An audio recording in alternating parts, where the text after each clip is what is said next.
ready to go. So now, let's get the keys. She's out of here. Hey, just want to say thank you to Jamari, man. This is a dream come true. Like, I haven't had air conditioning in a personal car for like 4 or 5 years, and I told him, you know, keep an eye out for any like LS vehicles that, you know, may have like an engine problem or tranny problem. And so he did that. He kept his thumb on the pulse of the little market. Found this. I never would have dreamed that I would have like a nice truck like this, and we're about to make it perfect, you know.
Step one.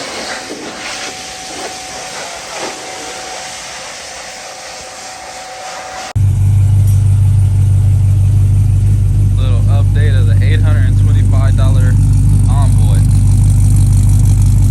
Now you got this thing clean the fuck up.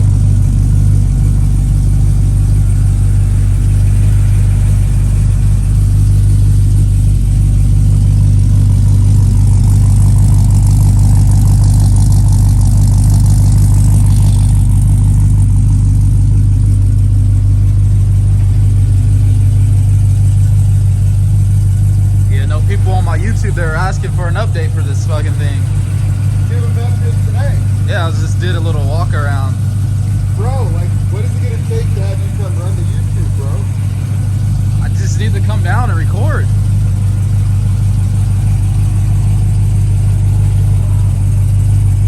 All the windows working.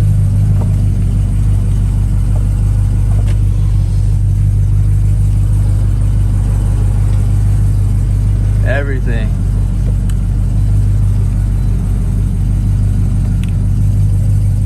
You got a double den put in there. You got a system.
You know what? A big mistake a lot of people make with the 5.3 is under camming it. And there's also a lot of LS engines that are taken out of service Like here is an engine that has about 197,000 miles on it.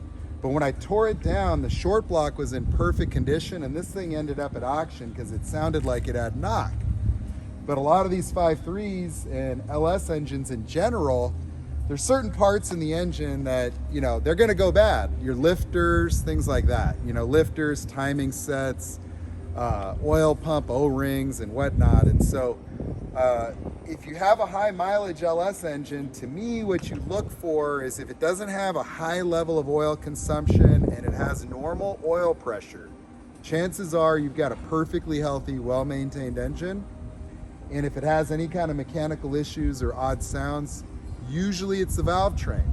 You know, so if it has normal, hot, idle oil pressure and the oil behaves when you give it a little rev or two, you know, it's good to go. And so when I took this one apart, it was just perfect short block. Let's do a nice healthy cam, advance it a couple degrees. Happened to have a set of my 243 CNC heads on the shelf with the BTR titanium retainer springs. Put that on there. I found a stage 2 high lift summit cam with a 3200 RPM stall on offer.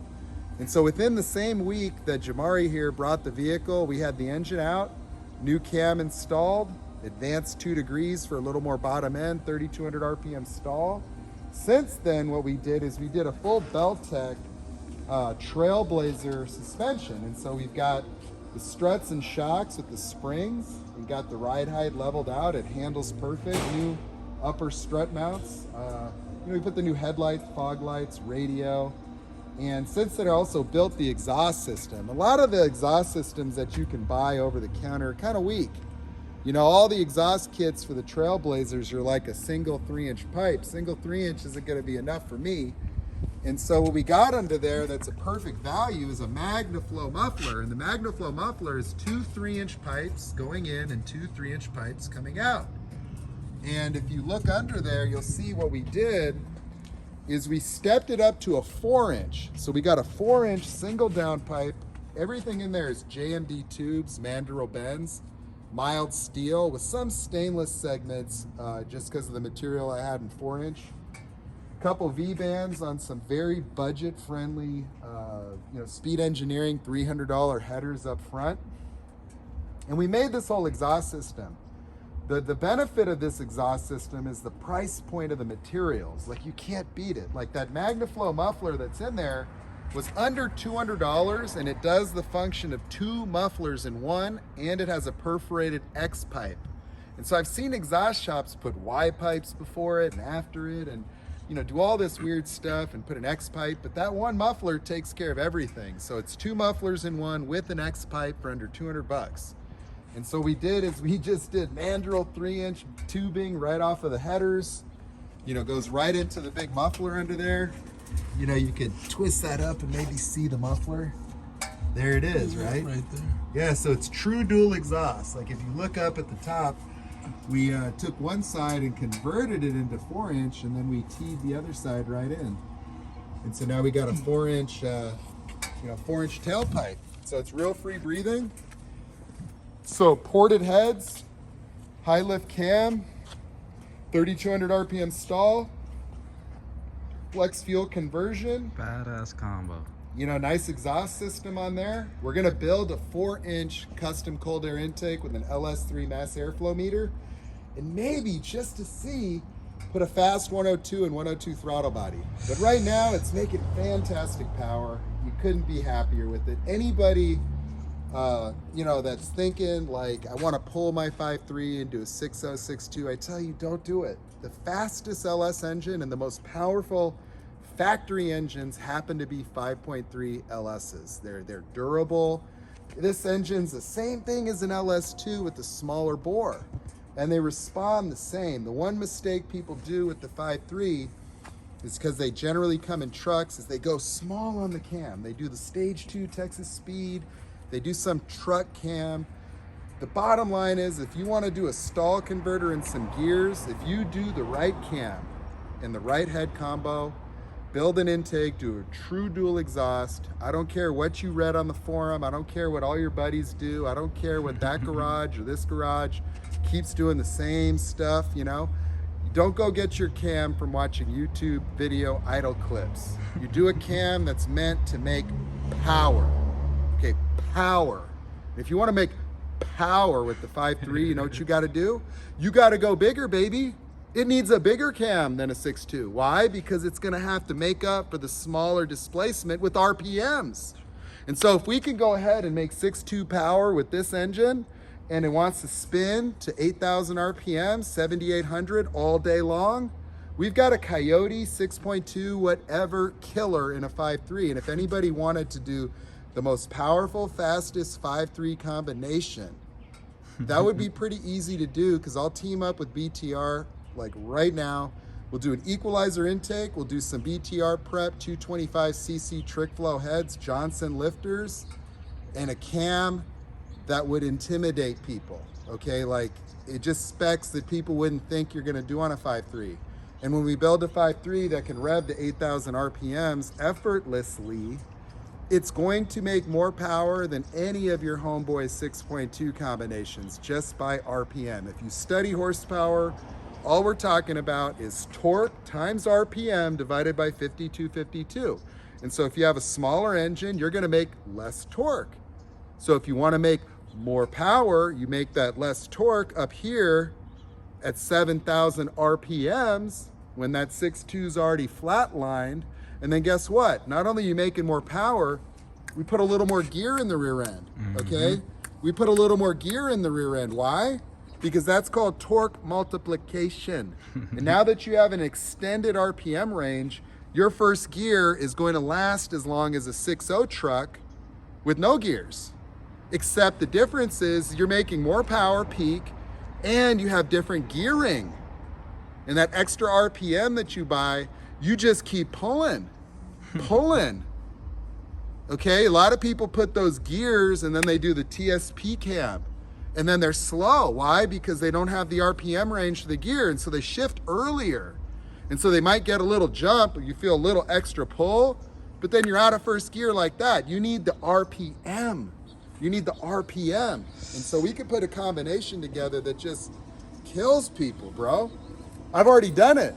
I've got 5.3s out there that are making over 400 to the tire. Okay, listen, I did a 5.3. I'm not gonna name the customer because he's out there gapping 6.0s and 6.2s and taking that money.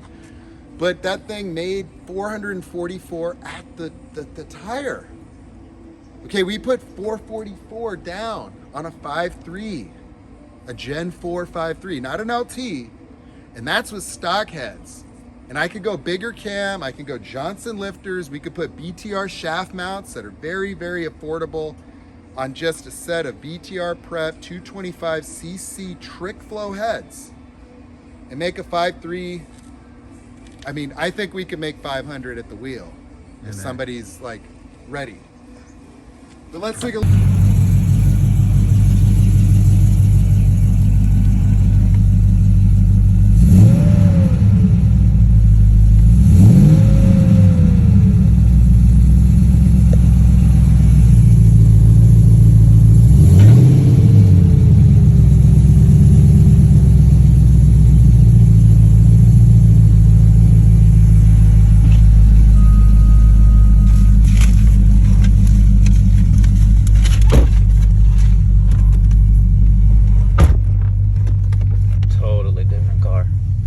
Sounds so good.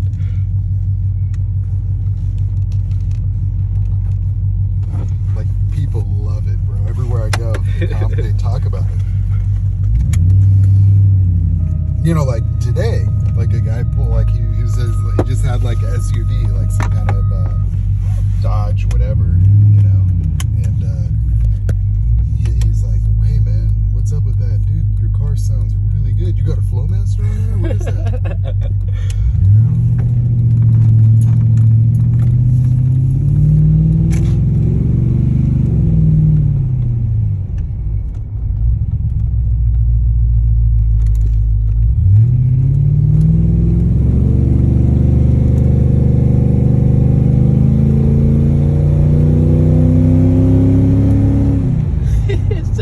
It just scoots, like it's just the perfect touch. Yeah. Damn. that suspension feel. Like nice. It's not bouncing. Yeah, no, not at all. But it has enough, a little bit of give. It's firm, not stiff. Yeah, it's not like too Firm. like oh shit. Yeah, Like, it doesn't bottom out, but it handles. Like it feels like a car, doesn't it? Yeah, like you don't even feel like you're in SUV anymore. 5,000 pound SUV. Yeah, not at all, dude. And then with the engine, it just whisks around, you know? Get on the freeway and this thing is a beast, dude. Just like drops a gear and it just sounds like, you know, an exotic car.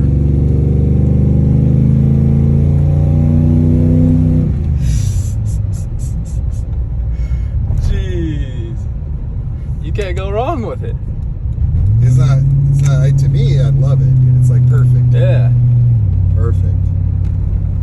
Now, we do have a pair of turbochargers for you and a 4L80 with the Jake's 3,400 RPM billet stall converter at the shop. And so we're thinking like an air-to-water intercooler under the car and then just 850 at the wheels, like real reliable, you know, daily combo.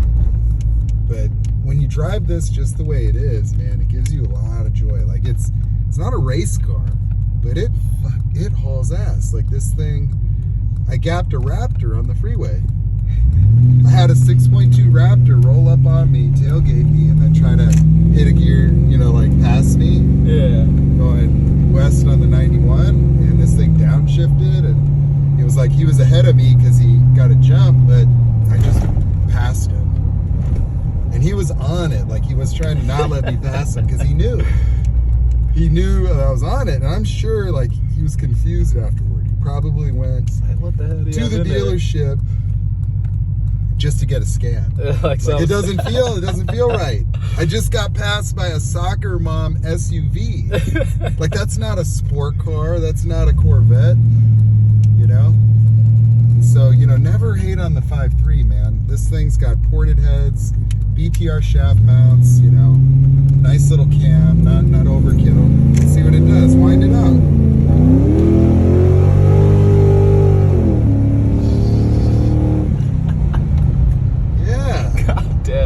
How's it feel? It's like perfect. Like you don't even need much more like in an SUV.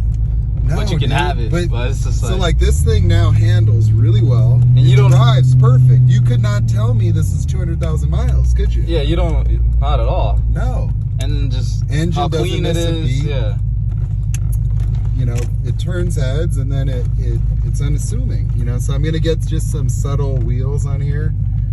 20 by 9, they're kind of like the Y-spoke, like modern GM type wheel, you know? Just got the AC blowing, doing pulls. Yeah. We had that on the whole time, bro. And then like we got the system, so we got some bumps. Can't go. He says they met while she was dating his friend. Okay, listen, right. We getting in free, so what's up now?